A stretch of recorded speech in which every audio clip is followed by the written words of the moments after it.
अब हम यहाँ पे करने जा रहे हैं कौन सी, कंडेंसेशन रिएक्शंस। कंडेंसेशन रिएक्शंस में सबसे पहले हम यहाँ पे सबसे सिंपलेस्ट रिएक्शन के बारे में थोड़ा सा जानेंगे, विच इज माइकल एडिशन। अब देखो कंडेंसेशन और रीअरेंजमेंट में अगर जनरल बेसिस पे देखा जाए तो डिफरेंस क्या है, डिफरेंस ये है कि रीअरेंजमेंट में आपके पास जो सबस्ट्रेट होता है वही तोड़ा मरोड़ा जाता है, ये कह सकते हैं, या स्केलेटन उसका चेंज किया जाता है, ठीक है। बट कंडेंसेशन में क्या होगा कि दो मॉइटीज ना आपस में कंडेंस होंगी, और जब कंडेंस होती हैं तो कुछ ग्रुप्स लीव भी करते हैं, जनरली डिहाइड्रेशन होती है, या और ग्रुप्स भी लीव कर सकते हैं, ठीक है। अब वो दो मॉइटीज सेम सबस्ट्रेट की भी हो सकती हैं और अलग अलग सबस्ट्रेट की भी, डिफरेंट की भी हो सकती हैं, ठीक है। तो वो सब हमने यहाँ कंडेंसेशन में पढ़ना है, ठीक है। मतलब यहाँ पे स्पेशली यही बात ध्यान में रखने वाली होगी कि जो आपके पास इलेक्ट्रोफिलिक पार्ट दे रही है वो मॉइटी, और जो न्यूक्लियोफिलिक पार्ट दे रही है वो मॉइटी क्या है, बस वो दोनों अलग अलग होती है, थोड़ा सा मैकेनिज्म अलग होता है और अलग नाम पड़ जाता है। बाकी कंडेंसेशन में एक चीज सब में कॉमन है कि दो मॉइटीज आपस में जुड़ रही है, ठीक है। अब वो दोनों सेम सबस्ट्रेट की हैं या डिफरेंट की हैं, जिसमें सबसे पहले अगर मैं माइकल एडिशन की बात करूं तो माइकल एडिशन को हम एक और नाम से जानते हैं, दैट इज 1,4 एडिशन, ठीक है। जब हम ऐसे बात करते थे, अगर मैं बिल्कुल जैसे बेसिक इंट्रोडक्शन दूं तो आपके पास ऐसे ना होता है कॉन्जुगेटेड सबस्ट्रेट है, राइट। अब इस कॉन्जुगेटेड सबस्ट्रेट में अगर मैं इलेक्ट्रोफिलिक सेंटर की बात करूं तो मेरे पास ये A, B, C और D, इन चार के बीच में मैं रिएक्शन करवा सकती हूँ, ठीक है। बट इन चारों में से जो इलेक्ट्रोफिलिक सेंटर है वो कौन कौन है, A और C। अगर मेरे पास जो न्यूक्लियोफाइल है वो अटैक करेगा A पोजीशन पे, तो मैं कहूंगी किस तरीके की एडिशन हुई, 1,4, क्योंकि इसे हम कहते हैं फर्स्ट, इसे सेकंड, इसे थर्ड, इसे फोर्थ, इस तरीके से बात की जाती है। तो तब मेरा ये कहलाएगा 1,4 एडिशन वाला कंसेप्ट। बट अगर न्यूक्लियोफाइल उस फोर्थ पोजीशन की बजाय कौन सी पोजीशन पे अटैक करे, सेकेंड पोजीशन पे, तब हमारे पास ये किस टाइप की एडिशन कहलाएगी, 1,2 एडिशन। तो बस उन्हीं दो एडिशन में से जो एक पार्ट है दैट इज 1,4, उसको हम यहाँ पढ़ने वाले हैं कि किस किस तरीके के सबस्ट्रेट हमें चाहिए होते हैं, किस किस तरीके के न्यूक्लियोफाइल हमें चाहिए होते हैं जो 1,2 की बजाय 1,4 एडिशन प्रेफर करते हैं, ठीक है। तो पहले तो हम यहाँ पे देखेंगे कि माइकल एक्सेप्टर्स कौन कौन सी स्पीशीज जनरल बेसिस पे रहती है, और माइकल डोनर, माइकल डोनर कौन, न्यूक्लियोफाइल, माइकल एक्सेप्टर कौन, ये 1,4 स्पीशीज वाला, ठीक है। तो यहां पे लिख लो एक बात कि for Michael acceptor substrate should have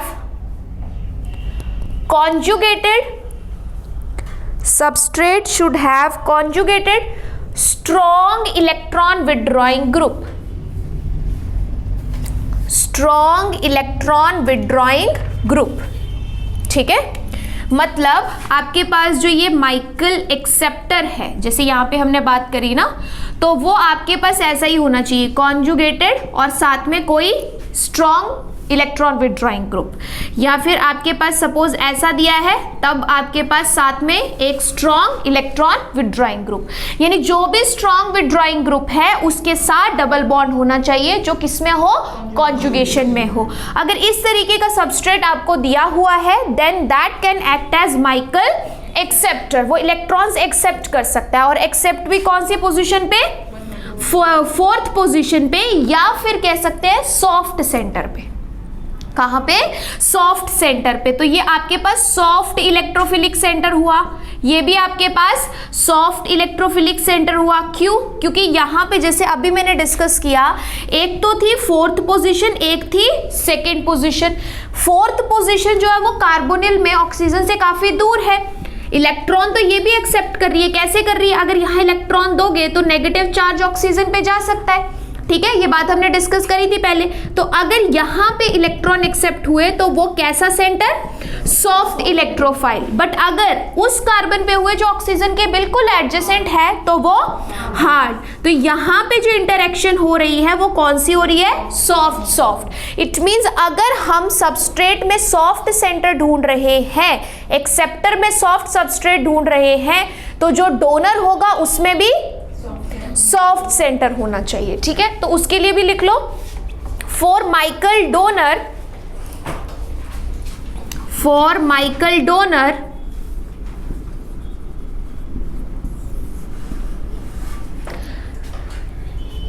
substrate having any stabilized nucleophile, substrate having any stabilized nucleophile will act as soft nucleophile या soft nucleophilic reagent, soft nucleophilic reagent। ठीक है, अब इसमें आएंगे क्या क्या, जैसे यहाँ तो हमें समझ आ रहा है कि डबल बॉन्ड के साथ कोई भी विड्रॉइंग ग्रुप होगा चलेगा, है ना, साइक्लिक में, साइक्लिक में, ये बात तो क्लियर होगी। बट यहाँ पे हमें कौन कौन से मिलते हैं, तो इसमें सबसे पहले आपके पास आता है एनी कार्बन इनोलेट, ठीक है, कार्बन इनोलेट या एजा इनोलेट, एजा मतलब हाँ, एजा इनोलेट या फिर जिंक लिथियम, है ना, एजा लिथियम जिंक, इस तरीके का कोई भी अगर इनोलेट है तो वो माइकल डोनर का काम कर सकता है। ठीक है, इनोलेट्स चाहिए हमें, चाहे वो कार्बन के हैं, एजा के हैं, या फिर जिंक के हैं, या लिथियम के हैं, या जिरकोनियम के हैं, किसी दूसरी मेटल के भी हैं। ठीक है, तो वो इनोलेट्स, यानी नॉर्मली इनोलेट्स को हम मानते हैं एज माइकल डोनर। उसके बाद आपके पास आएंगे इनोल्स।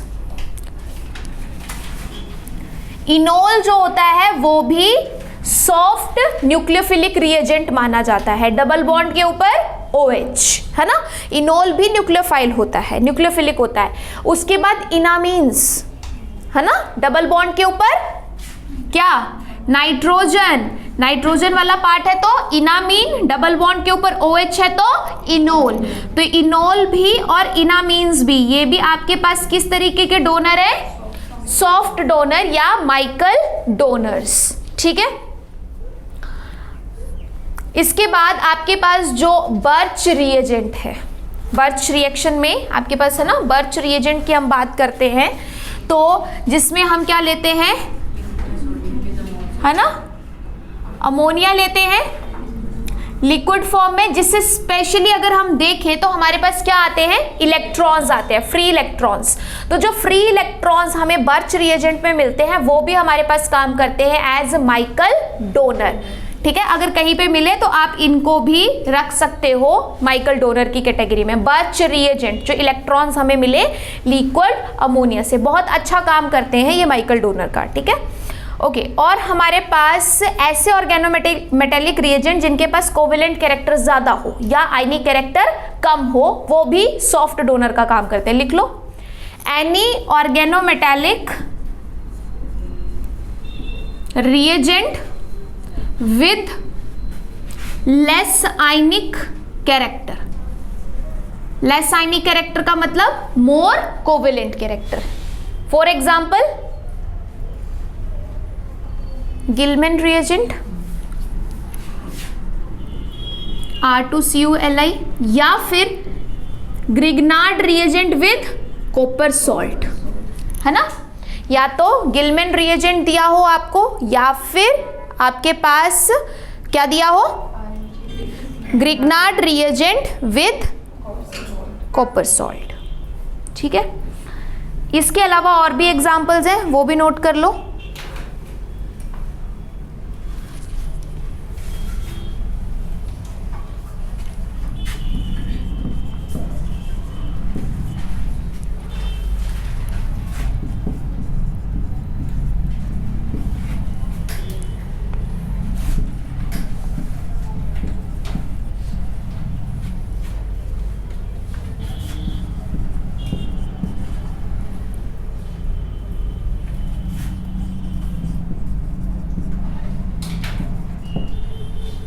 ठीक है, ये सारे एग्जाम्पल्स भी आपके पास, या फिर सिंपल RCU। ये सारे एग्जाम्पल्स भी माइकल डोनर के ही हैं, ठीक है, इस लास्ट कैटेगरी के।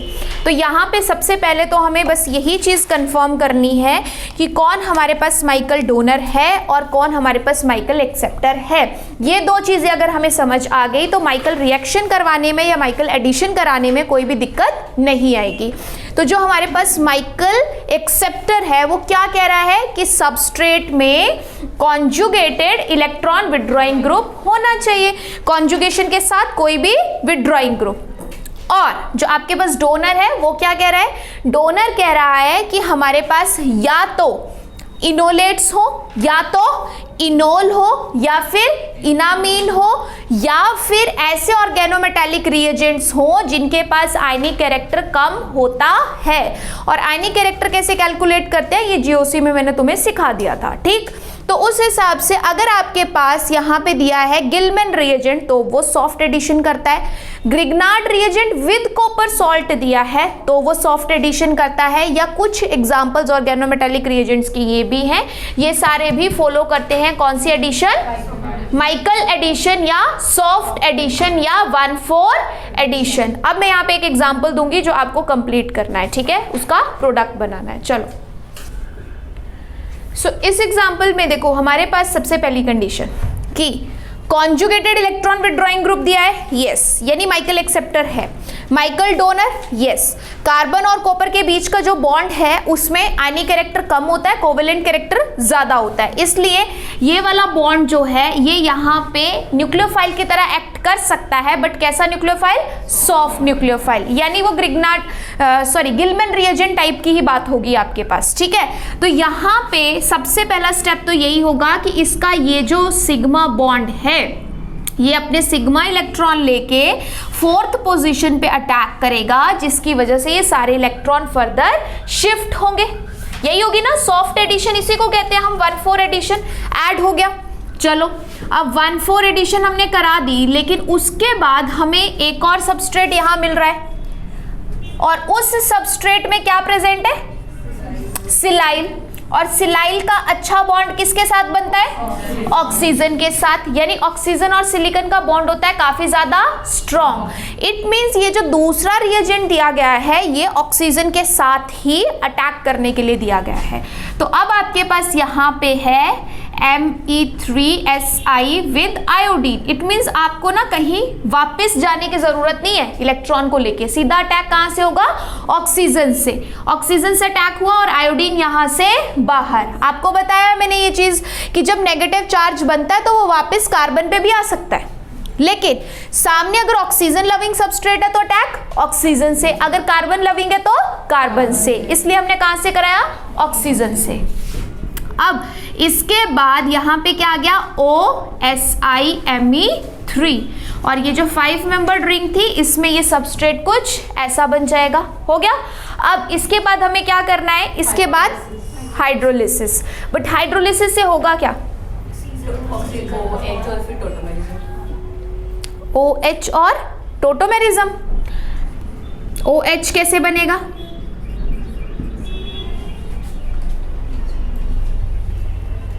OH कैसे बनेगा, क्योंकि जो हम यहाँ से OH2 वाले O और सिलिकॉन का बॉन्ड बनाएंगे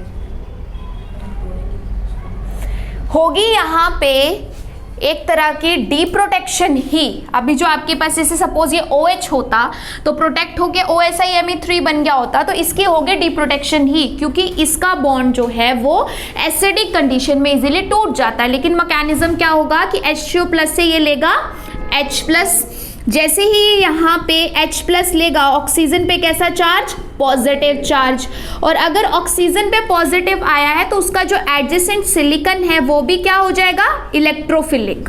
क्या हो जाएगा, इलेक्ट्रोफिलिक। ये भी अब इलेक्ट्रॉन एक्सेप्ट कर सकता है। तो इसको किससे इलेक्ट्रॉन मिलेंगे, जो यहाँ पे वाटर था, क्योंकि H3O+ का मतलब H+ एंड वाटर। तो अब वो वाटर अपने इलेक्ट्रॉन किसको देगा, सिलिकॉन को। अब सिलिकॉन को ऑक्सीजन के इलेक्ट्रॉन मिल गए, ठीक है, तो इसको इसके इलेक्ट्रॉन की क्या जरूरत है, और वैसे भी ये ऑक्सीजन तो ऑलरेडी डेफिशिएंट हो रहा है, बैक पाई बॉन्डिंग तो सिलिकॉन के साथ करा नहीं पाएगा, जब करा नहीं पाएगा तो ये इस ऑक्सीजन के साथ नहीं जुड़ेगा, ये उसके साथ जुड़ेगा जो बैक पाई बॉन्डिंग करा सके और इसको स्टेबल बना सके।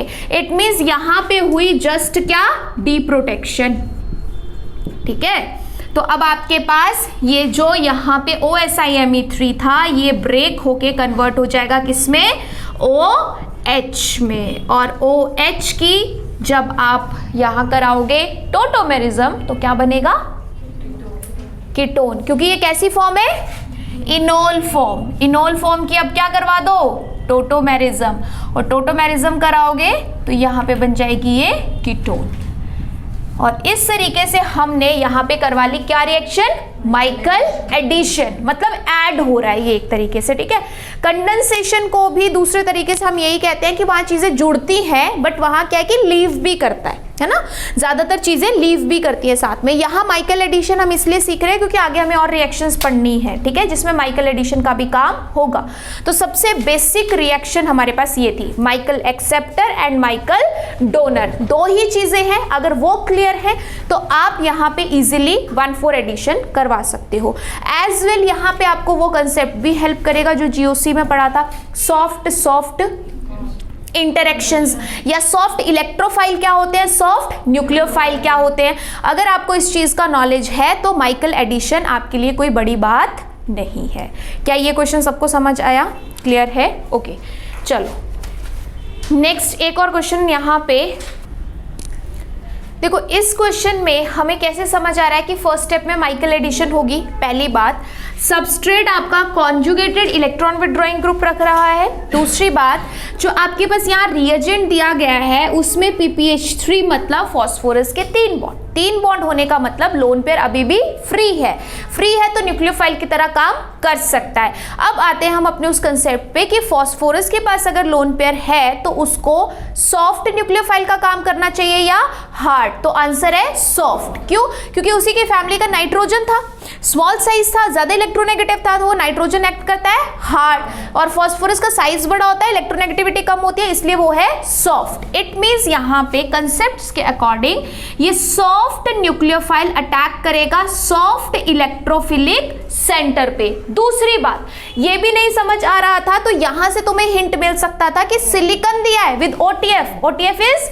गुड लिविंग ग्रुप ट्रिपलेट, और अगर सिलिकॉन पे अटैक होगा तभी OTF बाहर जाएगा, और सिलिकॉन पे अटैक करने के लिए इस पूरे सबस्ट्रेट में सबसे बढ़िया जगह ऑक्सीजन, क्योंकि ऑक्सीजन सिलिकॉन का बॉन्ड बनेगा स्ट्रॉन्ग। तो उससे भी हमें समझ आ रहा है कि रिएक्शन इसी तरीके से करनी चाहिए कि ऑक्सीजन पे नेगेटिव बने ताकि वो किस पे अटैक कर सके, सिलिकॉन पे अटैक कर सके और OTF यहां से बाहर जा सके। कराओ, यहां पे आ गया PPH3 जिसकी वजह से फॉस्फोरस पे पॉजिटिव चार्ज, क्योंकि अपनी न्यूट्रल फॉर्म से दिए ना उसने इलेक्ट्रॉन, ठीक है, डोनेट किए, तो पॉजिटिव चार्ज। और अब यहाँ पे हमारे पास था ये Si विद OTF, तो इसने यहाँ सिलिकॉन पे अटैक किया, OTF यहाँ से बाहर, और यहाँ पे आ गया OSIMe3, ठीक है, ये PPH3 विद पॉजिटिव चार्ज, ठीक है जी। यहां तक पहला स्टेप समझ आया सबको। अब देखो सेकंड में हमारे पास यहाँ क्या हो रहा है, सेकंड में हमें क्या दिया गया है, इसमें बेस को क्या करना चाहिए, एसिडिक प्रोटोन एब्स्ट्रैक्ट करना चाहिए। कहाँ है एसिडिक प्रोटोन, फॉस्फोरस के एडजेसेंट पोजीशन वाले कार्बन पे, एग्जैक्टली। देखो आपको मैंने क्या बताया था कि हेट्रो एटम अगर न्यूट्रल फॉर्म में है तो उसका एडजेसेंट वाला प्रोटोन उतना एसिडिक नहीं होता, बट अगर उस पे आ जाए पॉजिटिव चार्ज तो उसके एडजेसेंट वाला प्रोटोन होता है काफी एसिडिक। काफी मतलब इतना होता है कि बेस निकाल के जा सकता है। तो K positive H negative, it means ये प्रोटोन निकला और कार्बन पे आ गया क्या, कैसा चार्ज, नेगेटिव चार्ज। और अगर कार्बन पे नेगेटिव चार्ज तो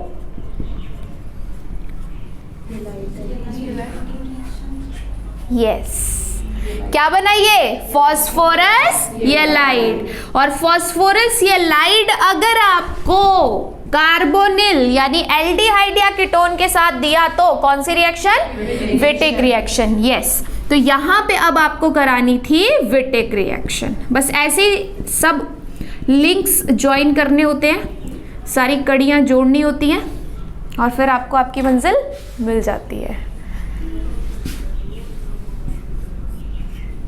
तो यहाँ पे है OSiMe3। अब यहाँ पे मुझे बताओ कि मैं क्या करूँ डायरेक्ट शॉर्ट में, क्योंकि विटिक पढ़ी है तुमने। क्या कर दो, double bond carbon PH PH। Exactly, देखो यहाँ पे हमारे पास ये जो PPH3 होता है ये इस ऑक्सीजन के साथ चला जाता है, साइड प्रोडक्ट तुम्हारा यही बनता है। विटिक में साइड प्रोडक्ट यही बनता है। तो जिस कार्बन पे नेगेटिव चार्ज होता है वो इस इलेक्ट्रोफिलिक कार्बन के साथ क्या बनाता है, डबल बॉन्ड। वो डबल बॉन्ड हमने यहाँ बना दिया और बाकी हम देखते थे कि ये आपके पास ये लाइड कैसा है, स्टेबलाइज्ड या नॉन स्टेबलाइज्ड। स्टेबलाइज्ड है तो E एल्कीन, नॉन स्टेबलाइज्ड है तो Z एल्कीन, है ना, वो चीज करते हैं। बट यहाँ जरूरत ही नहीं थी हमें, तो इसलिए हमने यहाँ पे सिंपली अपना प्रोडक्ट बना दिया। बट इसके बाद भी थर्ड कंडीशन में या थर्ड स्टेप में कुछ और दिया है, HF मतलब यस, डीसिलाइलेशन। HF मतलब एसिडिक कंडीशन। और अगर एसिडिक कंडीशन दी है तो हमारे पास ये अगेन ऑक्सीजन और सिलिकॉन का बॉन्ड टूटेगा, जैसे हमने पहले डिस्कस किया, और ये अपने पास बन जाएगा क्या, OH। और अगर ये OH बना तो हमारे पास क्या होगी, टोटोमेरिज्म। लेकिन यहाँ पे एक बात ध्यान में रखना कि हमें एक्सटेंडेड कॉन्जुगेशन मिल रही है। एक्सटेंडेड कॉन्जुगेशन मिल रही है तो हम पूरी यहाँ पे कॉन्जुगेशन करा के ही मानेंगे। क्यों, अभी तुम्हें यहाँ पे पता चल जाएगा, ठीक है। तो हमने यहाँ पे नॉर्मली क्या होता है कि H यहाँ भेज देते, अगर सिर्फ इतने पार्ट की हम कराते हैं ना, तो यहाँ पे क्योंकि एक्सटेंडेड कॉन्जुगेशन थी तो हम इस H को यहाँ से उठा के पूरा यहाँ तक भेजेंगे। और यहाँ पे भेजने का फायदा क्या हुआ कि आपको जो सबस्ट्रेट में यहाँ पे ग्रुप्स मिले वो कैसे मिले, कॉन्जुगेटेड मिले, ठीक है। ये कॉन्जुगेटेड सिस्टम बन के तैयार हो गया। और कॉन्जुगेटेड सिस्टम जब बनता है तो उसकी स्टेबिलिटी काफी ज्यादा होती है, ठीक है। तो इस तरीके से हमारे पास ये रिएक्शन कंप्लीट हुई जिसमें हमने माइकल एडिशन भी करा ली, आफ्टर दैट विटिक रिएक्शन भी करा ली, एंड आफ्टर दैट एक बेसिक सा हमारे पास कंसेप्ट था डीसिलाइलेशन का या डी प्रोटेक्शन का, वो भी हमने करवा लिया। तो इस तरीके से आपको 4 नंबर का क्वेश्चन मिल सकता है और आपने बस अपने कंसेप्ट्स पे ही काम करना है। कंसेप्ट्स मतलब सॉफ्ट इलेक्ट्रोफाइल, हार्ड इलेक्ट्रोफाइल, है ना, न्यूक्लियोफाइल, इलेक्ट्रोफाइल, एसिड, बेस, ये चीजें अगर क्लियर है, कौन डोनेट कर रहा है, कौन एक्सेप्ट कर रहा है, तो किसी भी रिएक्शन को करने में दिक्कत नहीं आती है। धीरे धीरे सारे स्टेप्स आपको आंसर दे ही देते हैं, ठीक है जी। सो नेक्स्ट जो आपके पास एल्डोल कंडेंसेशन है, ये 2 कंडीशंस में हमारे पास करवाई जाती है, एसिडिक भी और बेसिक भी, ठीक है। और दोनों में बस थोड़ा थोड़ा ही फर्क है, ज्यादा फर्क नहीं है। क्या कि अगर सपोज आपके पास बेसिक कंडीशंस दी है, जैसे मैंने यहाँ पे एग्जांपल रखा हुआ है, तो बेसिक कंडीशन में क्या होगा, एसिडिक प्रोटोन एब्स्ट्रैक्ट करा के हम यहाँ पे बना लेते हैं इनोलेट। बट अगर एसिडिक कंडीशन दी है तो इनोलेट तो बनेगा नहीं, प्रोटोन एब्स्ट्रैक्ट तो होगा नहीं, तो यहाँ पे हमें बनानी होती है उसकी इनोल फॉर्म। मान लो अगर कोई कीटो फॉर्म दी है ना, तो उसकी क्या बनानी है, इनोल फॉर्म, और फिर इनोल फॉर्म एक्ट करेगी एज अ न्यूक्लियोफाइल।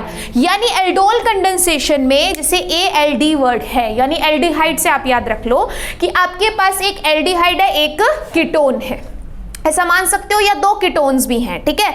तो उसमें आपके पास एक सबस्ट्रेट की ना अल्फा पोजीशन पे हमें हाइड्रोजन चाहिए।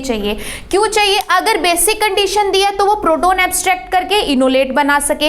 अगर बेसिक नहीं है, एसिडिक है, तब भी हमारे पास इस प्रोटोन को तुम यहाँ भेजोगे तभी तो क्या बनेगी इसकी इनोल फॉर्म। तो प्रोटोन तो चाहिए अल्फा पोजीशन पे, ठीक है। और मिनिमम 2 हाइड्रोजन चाहिए होते हैं, पहला इनोलेट बनाने के लिए और दूसरा डिहाइड्रेशन कराने के लिए। 2 स्टेप होते हैं। अगर मैं बेसिक कंडीशन में कह दूं तो इनोलेट, एसिडिक कंडीशन में कह दूं तो इनोल। तो पहला स्टेप हमारे पास होता है यहाँ पे इनोलेट या फिर इनोल की फॉर्मेशन, ठीक। और दूसरा स्टेप हमारे पास होता है फिर अटैक, SN2 टाइप अटैक, ठीक है। इंटर इंट्रा कोई भी हो सकता है, जिससे हमारे पास बनता है कार्बन कार्बन बॉन्ड।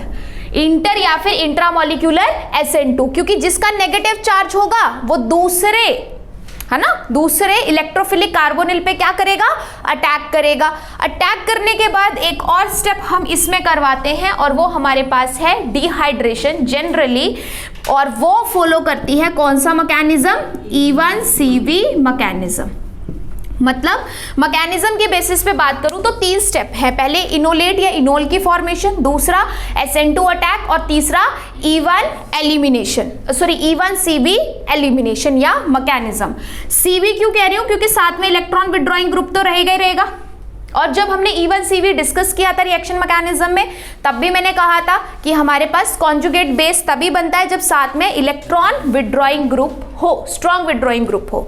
तो उसके थ्रू हमारे पास यहाँ पे जनरली हो जाती है डिहाइड्रेशन, वाटर रिमूव होता है।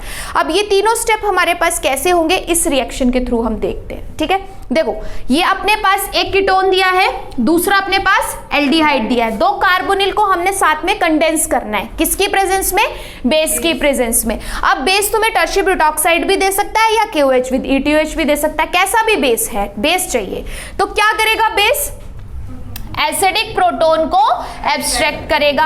एब्स्ट्रैक्ट करने के बाद यहां बनेगा नेगेटिव चार्ज जो स्टेबलाइज होगा किस पे जाके, ऑक्सीजन पे जाके, है ना। देखो ये अगर यहां से आया तो नेगेटिव चार्ज यहां डबल बॉन्ड बनाएगा, डबल बॉन्ड बना के इलेक्ट्रॉन किस पे, ऑक्सीजन पे। और उसके बाद हमारे पास यहां अगर देखा जाए तो फिर से एक विड्रॉइंग ग्रुप कह लो या इलेक्ट्रोफिलिक सेंटर दिया गया है। ठीक है, ऐसे दिया है तो ये O नेगेटिव वापस आएगा कार्बन पे। क्यों, क्योंकि कार्बन अगर सामने है तो कार्बन कार्बन बॉन्ड बनेगा, क्योंकि यहाँ पे अगर ऑक्सीजन लविंग कोई होता तो हम ऑक्सीजन से अटैक कराते, वही बात आ गई ना, सॉफ्ट सॉफ्ट और हार्ड हार्ड वाली। तो अगर ऑक्सीजन से कराते तो हार्ड, कार्बन से करा रहे तो सॉफ्ट। कार्बन न्यूट्रल फॉर्म में है तो नॉर्मली सॉफ्ट माना जाता है, बट अगर आपके पास किस तरीके से है कार्बोकैटायनिक फॉर्म में तो हार्ड माना जाता है। बाकी यहाँ पे भी इसका हार्ड नेचर तो रहेगा, बहुत सॉफ्ट तो नहीं है, बट बात ये है कि कार्बन कार्बन बॉन्ड ज्यादा फिजिबल होगा rather than oxygen carbon bond. तो हमने कार्बन से अटैक कराया और ये बन गया O नेगेटिव। यानी अब आपके पास ये जो पोजीशन थी, ये वाली जो पोजीशन थी, अच्छा 6 मेंबर रिंग है ना, तो यहां पे आपके पास अब ये कार्बन जुड़ जाएगा। तो बस कंडेंस होने का प्रोसेस शुरू हो चुका है। ये डबल बॉन्ड देखो, इस कार्बन का बॉन्ड इस कार्बन के साथ है ना, और इसका O नेगेटिव बना और साथ में क्या था H, और फिर उसके आगे ये कार्बन आया जिस पे थी 5 मेंबर्ड रिंग और साथ में क्या था मिथाइल। अगर ऐसे समझ आता है सही है, नहीं आता है ऐसे कर लो 1 2, यानी ये 1 कार्बन और ये 2 जिसके पास मिथाइल और 3 मेंबर्ड रिंग थी। ठीक है जी। अब इसके बाद हमें क्या करना होता है, इसके बाद जस्ट हमें इस O नेगेटिव को स्टेबलाइज करना है थ्रू वर्कअप। तो ये O नेगेटिव बन जाएगा OH। तो यहां 2 स्टेप हमारे कंप्लीट हो गए। क्या, पहला इनोलेट फॉर्मेशन, दूसरा इंटरमॉलिक्यूलर SN2 अटैक। इंटर क्यों, क्योंकि दोनों अलग अलग है ना। इंटरमॉलिक्यूलर SN2 अटैक हो गया। अटैक होने के बाद अब लास्ट में हमें करानी है एलिमिनेशन। तो उस एलिमिनेशन के लिए हमें यहां के ही दूसरे हाइड्रोजन को हटाना है ना। इसी पोजीशन पे मैंने कहा था ना 2 हाइड्रोजन होने चाहिए। पहला क्यों, ताकि हम इनोल या इनोलेट बना सके, और दूसरा क्यों, ताकि हम इस हाइड्रोजन को हटा के यहाँ डबल बॉन्ड बनाए और OH यहाँ से रिमूव हो सके। सो यहाँ क्या है, वाटर का रिमूवल होगा 2 स्टेप में। पहले प्रोटॉन निकलेगा, नेगेटिव चार्ज बनेगा, फिर वो नेगेटिव चार्ज आगे जाएगा, फिर OH यहाँ से रिमूव होगा। ठीक है, कार्बन आयन बनेगा क्योंकि मैकेनिज्म कैसा है, E1CV। And this is your final product. Double bond C H and here 5 membered ring with methyl. ठीक है, क्या बना, conjugated, क्या बना, conjugated ketone। आपके पास अभी तक अगर सेकंड स्टेप तक मैं बात करूं तो ये आपके पास क्या बन गया, कॉन्जुगेटेड कीटोन या अल्फा बीटा अनसैचुरेटेड कीटोन। और अगर कॉन्जुगेटेड कीटोन या अल्फा बीटा अनसैचुरेटेड कीटोन है और आपको मैं नेक्स्ट स्टेप में दे रही हूं कौन सा रिएजेंट, गिलमेंस रिएजेंट। तो गिलमेंस रिएजेंट किस तरीके की रिएक्शन कराता है, सॉफ्ट एडिशन या माइकल एडिशन या 1,4 एडिशन। तो इस रिएजेंट से भी समझ आ रहा था कि हमें इस रिएक्शन को कंप्लीटली यहां तक लेके जाना ही है जिससे हमें कॉन्जुगेटेड डबल बॉन्ड मिल सके। तो अब मुझे बताओ मिथाइल कहां पे आके ऐड होगा, मिथाइल कहां पे ऐड होगा, क्योंकि इसके पास दोनों आर ग्रुप है ना, दोनों आर ग्रुप मतलब मिथाइल, तो एक मिथाइल आके ऐड हो जाएगा।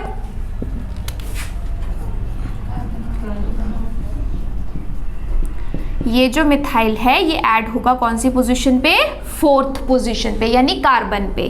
फिर ये पाई इलेक्ट्रॉन जाएंगे, O नेगेटिव बनेगा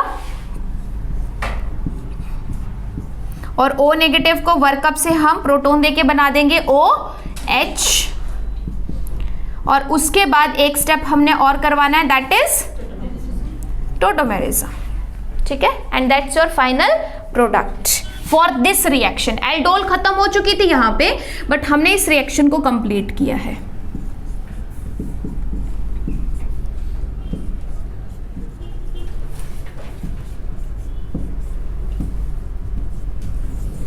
तो ऐसे अगर 4 मार्क्स में आपके पास कहीं पे रिएक्शन आ रही है तो वो इस तरीके से कंप्लीट होगी, ठीक है। तो इसमें हमने क्या किया, इसमें हमने पहले स्टेप में देखा कि हमें दिया था कीटोन जिसकी एडजेसेंट थे एसिडिक प्रोटॉन। एरो के ऊपर क्या दिया था, एरो के ऊपर दिया था हमें बेस। तो बेस ने एसिडिक प्रोटॉन निकाल के क्या बनाया, इनोलेट। इनोलेट मतलब न्यूक्लियोफाइल। न्यूक्लियोफाइल को क्या चाहिए, इलेक्ट्रोफाइल। सेकेंड स्टेप में कार्बोनिल दिया हुआ था, it means electrophilic centre present था। और जैसे इलेक्ट्रोफिलिक सेंटर यहाँ पे मिला, इसने इसके साथ क्या कर ली, कार्बन कार्बन बॉन्ड फॉर्मेशन। जैसे कार्बन कार्बन बॉन्ड फॉर्मेशन हुई उसके बाद हमारे पास एक और स्टेप करवाया जाता है एल्डोल में, that is dehydration through even CV mechanism करवा दिया। यहां पे एल्डोल कंडेंसेशन खत्म हो चुकी है, ठीक है, बट क्योंकि इसमें एक और रिएजेंट दिया था और वो रिएजेंट था माइकल डोनर। माइकल डोनर विच प्रेफर्स सॉफ्ट एडिशन या फिर 1,4 एडिशन। तो कॉन्जुगेटेड सिस्टम में इसका आर ग्रुप इस 4th पोजीशन पे ऐड हो गया and after that just workup and tautomerism. Is it clear to everyone? तो अगर आपके पास यहाँ पे मैं बेस की जगह एसिडिक कंडीशन दे दूं, फिर तुम्हारे पास क्या होता है, फिर तुम्हारे पास ये ऐसे इनोल फॉर्म बनेगी, है ना। कीटो से तुम क्या बना दोगे, इसकी इनोल फॉर्म। और फिर ये इनोल फॉर्म एक्ट करती है एज ए न्यूक्लियोफाइल। तो कैसे करेगी, ये OH वापस ऐसे आएगा अपने इलेक्ट्रॉन देके, इस कार्बन पे बनाएगा कैसा चार्ज, नेगेटिव चार्ज। वो नेगेटिव अटैक करेगा इस कार्बोनिल कार्बन पे और O नेगेटिव, यानी बेसिकली हमें बनाना है कार्बन कार्बन बॉन्ड जो हमने इंट्रामोलिकुलर SN2 करी थी। तो अगर हम बेस लेंगे तो इनोलेट से बन जाएगा, अगर हम एसिड लेंगे तो उसकी इनोल फॉर्म लेके हम फर्दर कार्बन कार्बन बॉन्ड बनवाते हैं। सो एल्डोल कंडेंसेशन दोनों कंडीशंस में हो जाती है, एसिडिक में भी और बेसिक में भी, इस बात को ध्यान रखना, ठीक है। सो नेक्स्ट हमारे पास है यहाँ पे क्या, रोबिन्सन एनिलेशन। अब रोबिन्सन एनिलेशन जो हमारे पास रिएक्शन है, जो दो अभी अभी हमने रिएक्शंस पढ़ी है उन्हीं का कॉम्बिनेशन है, Michael addition plus aldol condensation. जब तक वो अलग अलग हो रही हैं तो अलग अलग नाम था। अभी हमारे पास क्या होगा, अगर पहले स्टेप में माइकल एडिशन होती है और दूसरे स्टेप में एल्डोल कंडेंसेशन होती है तो कंबाइंड उस रिएक्शन को नाम दिया जाता है रोबिन्सन एनिलेशन। अब रोबिन्सन एनिलेशन में कुछ रेडियो सिलेक्टिविटी वाला कंसेप्ट भी रहता है जो अभी हम यहाँ पे सीखेंगे, बट पहले नॉर्मली देख लेते हैं कि करानी कैसे है शॉर्ट वे में, क्योंकि दोनों का तुम जो डिस्क्राइब्ड पूरा एक्सप्लेनेशन था मैकेनिज्म का वो पढ़ चुके हो। तो अभी हम डायरेक्ट देखेंगे यहाँ पे कि कैसे करवानी है। तो पहला मैंने क्या कहा, यहाँ पे क्या होगी, माइकल एडिशन, ठीक है। तो वो माइकल एडिशन हमारे पास यहाँ पे इनोलेट बनवा के होगी। बेस दिया था, बेस यहाँ से क्या करेगा, एसिडिक प्रोटॉन एब्स्ट्रैक्ट करेगा, प्रोटॉन एब्स्ट्रैक्ट करके इस कार्बन पे जो नेगेटिव चार्ज होगा फिर वो नेगेटिव चार्ज ही अटैक करेगा कौन सी पोजीशन पे, 4th पोजीशन पे। यानी पहला स्टेप क्या, माइकल एडिशन, क्योंकि तुम्हें कहा था ना कि इनोलेट जो होते हैं वो हमारे पास एक्ट करते हैं एज माइकल डोनर, तो हम बेस की हेल्प से यहाँ पे इनोलेट बनवाएंगे। और एक्सेप्टर में क्या होना चाहिए था, कॉन्जुगेटेड इलेक्ट्रॉन विड्रॉइंग ग्रुप तो था, इसलिए पहले स्टेप में क्या होगी, माइकल एडिशन। अब माइकल एडिशन करा के हमारे पास प्रोडक्ट कुछ ऐसा नजर आएगा। यहाँ पे हमारे पास अगर मैं इसे कहूँ यहाँ से कहती हूँ 1 2 3 एंड 4, आपको क्लियर रहेगा। तो ये 4 3 ये 2 और ये आपके पास आ गया यहाँ पे ऑक्सीजन मतलब 1 और 2 के साथ और क्या है, मिथाइल। ठीक है जी, ये हो गया डबल बॉन्ड, यहाँ पे था मिथाइल, यहाँ पे था मिथाइल। तो रॉबिन्सन में सबसे पहला काम हमारे पास यहाँ पे क्या रहेगा, रॉबिन्सन में मैंने यहाँ पे हाँ ठीक रखा है, रॉबिन्सन में हमारे पास सबसे पहला क्या रहेगा, माइकल एडिशन। और दूसरा हमारे पास है एल्डोल कंडेंसेशन। अच्छा, एल्डोल क्या कहता है, एल्डोल कहता है कि एक तरफ भी कार्बोनिल दूसरी तरफ भी कार्बोनिल, ठीक है, और उसमें एक कार्बोनिल ऐसा होना चाहिए जिसके अल्फा पे हाइड्रोजन चाहिए, मतलब है ना, ऐसा नहीं हो कि सारे एल्डिहाइड ही हो। ठीक, तो उसमें अगर हमें 2 कार्बोनिल सेम सबस्ट्रेट में मिल रहे हैं, बेसिक कंडीशन हमें मिल रही है, तो एक से इनोलेट बनवाओ और दूसरे को यूज करो एज इलेक्ट्रोफाइल। ठीक, तो यहां पे हमारे पास ये जो मिथाइल है, ये जो मिथाइल है ये हमें दे सकता है क्या, इनोलेट। ठीक है, ये 2 और ये 1, और अगर वो इनोलेट दे सकता है तो ये हमारे पास कार्बन क्या हो गया, इलेक्ट्रोफिलिक सेंटर। अब देखो ध्यान से देख लो, यहाँ पे शॉर्ट में एल्डोल में तुमने 2 मेजर स्टेप करवाए, प्रोटॉन निकाला, इनोलेट बनाया, इस कार्बन पे अटैक किया, क्या बना यहाँ पे OH। OH बनने के बाद तुमने एक और स्टेप कराया E1CV, जिसमें वो OH यहाँ से निकल गया, इसका एक और H लेते हुए, तो इसके कितने हाइड्रोजन गए, 2, एक इनोलेट बनाने के लिए, एक वाटर के साथ जाने के लिए, यानी अल्टीमेटली इस कार्बन के पास बचेगा 1 हाइड्रोजन और इस कार्बन के पास कुछ भी नहीं, इस कार्बन के पास कुछ भी नहीं, इसका ऑक्सीजन OH की फॉर्म में जा चुका है और इसका इसके साथ बन जाएगा क्या, डबल बॉन्ड। E1CV मैकेनिज्म में लास्ट में क्या बनता है, डबल बॉन्ड। तो इट मींस यहां से आप डायरेक्ट रिमूव करोगे क्या, वाटर, कौन सी रिएक्शन के लिए, एल्डोल रिएक्शन के लिए। So step 2 is aldol condensation, और आपके पास एक नई 6 मेंबर्ड रिंग बन जाएगी जिसमें एक डबल बॉन्ड भी होगा, यानी साइक्लोहेक्सिनोन, साइक्लोहेक्सिनोन टाइप की एक और रिंग बनेगी।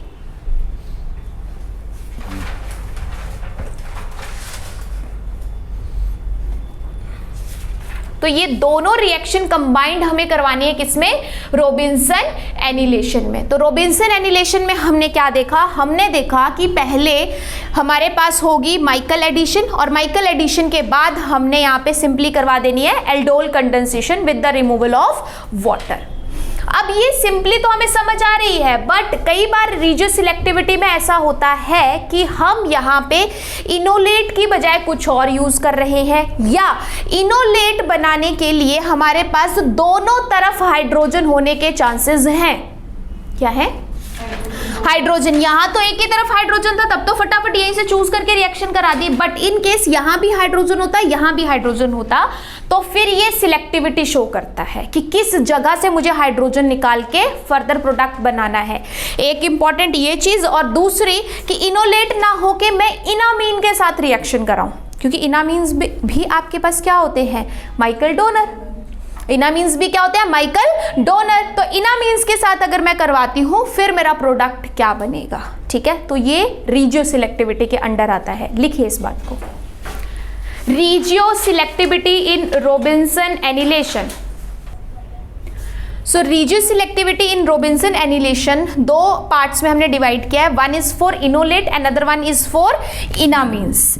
तो इनोलेट जो होते हैं, है ना, जब इनोलेट्स बनवाते हैं हम, तब अगर हमारे पास दो केस हैं, दो केस क्या है कि जो कीटोन तुम्हें दिया है या जो भी कार्बोनिल दिया है जिसके एडजेसेंट अल्फा पोजीशन पे एसिडिक प्रोटॉन्स प्रेजेंट हैं, अगर तो वो एक ही तरफ प्रेजेंट है फिर तुम्हें कोई भी वहां पे कंसेप्ट लगाने की जरूरत नहीं है क्योंकि एक ही तरफ से इजीली हो जाएगा। बट अगर आपके पास दोनों तरफ से प्रोटॉन प्रेजेंट हैं और दोनों डिफरेंट हैं, मतलब सिस्टम सिमेट्रिकल नहीं है, सिस्टम सिमेट्रिकल नहीं है, तब आपको रिजिड सिलेक्टिविटी देखनी पड़ेगी और उसमें आपके पास प्रोडक्ट जो है वो थर्मोडायनेमिकली कंट्रोल्ड प्रोडक्ट मेजर होता है।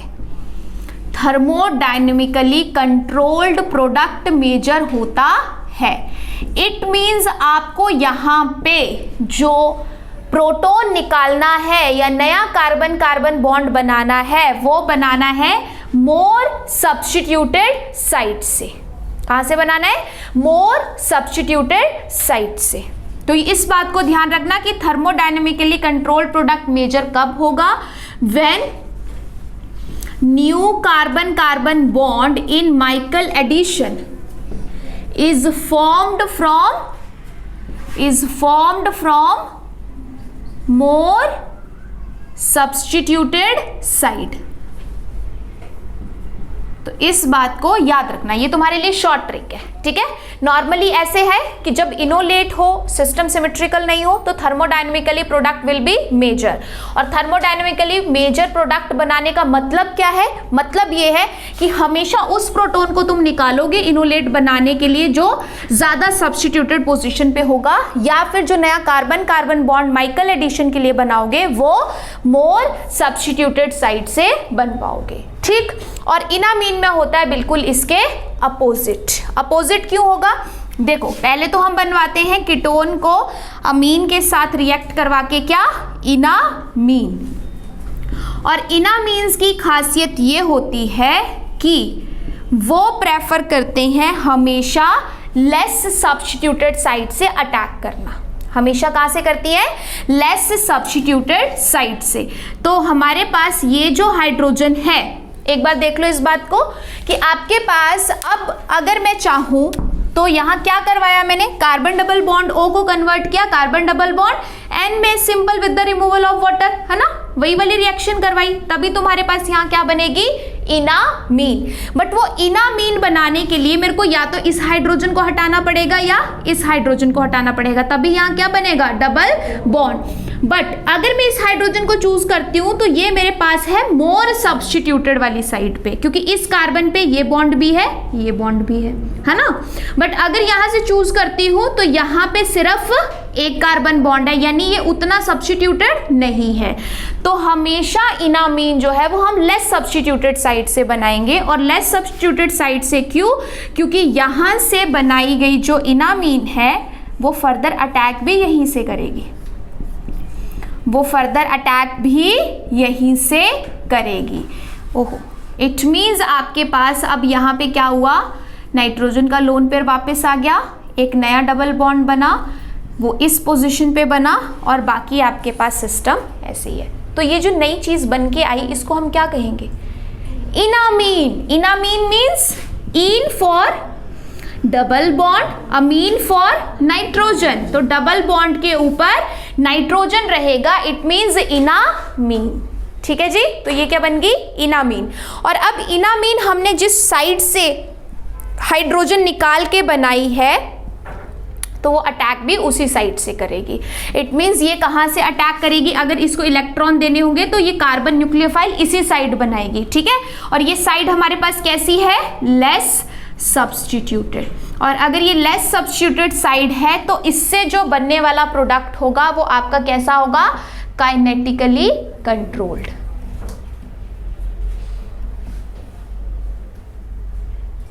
ठीक है, kinetically controlled Robinson product will be formed here. मतलब तुम सिंपल तरीके से याद रख सकते हो, ज्यादा इसमें पढ़ने की जरूरत नहीं है कि अगर तुम बॉन्ड बनाते हो मोर सब्स्टिट्यूटेड वाली साइड से तो वो थर्मोडायनेमिकली कंट्रोल प्रोडक्ट होता है, और अगर बॉन्ड बनाते हो लेस सब्स्टिट्यूटेड वाली साइड से तो वो काइनेटिकली कंट्रोल प्रोडक्ट होता है। तो ये दो बातों का आपने अच्छे से ध्यान रखना है रिजियो सिलेक्टिविटी के लिए। अगर आपको मल्टीपल हाइड्रोजन्स मिलते हैं इनोलेट बनाने के लिए तो आप हमेशा जो मोर सब्स्टिट्यूटेड साइड है उसको चूज करोगे, क्योंकि इनोलेट के केस में thermodynamically control product will be major. But अगर हम बनवा रहे हैं इनामीन तो इनामीन के थ्रू भी माइकल एडिशन हो सकती है, तो उस केस में हमारे पास एडिशन होगी फ्रॉम लेस सब्स्टिट्यूटेड साइड, और तब प्रोडक्ट जो बनेगा वो कहलाएगा काइनेटिकली कंट्रोल्ड।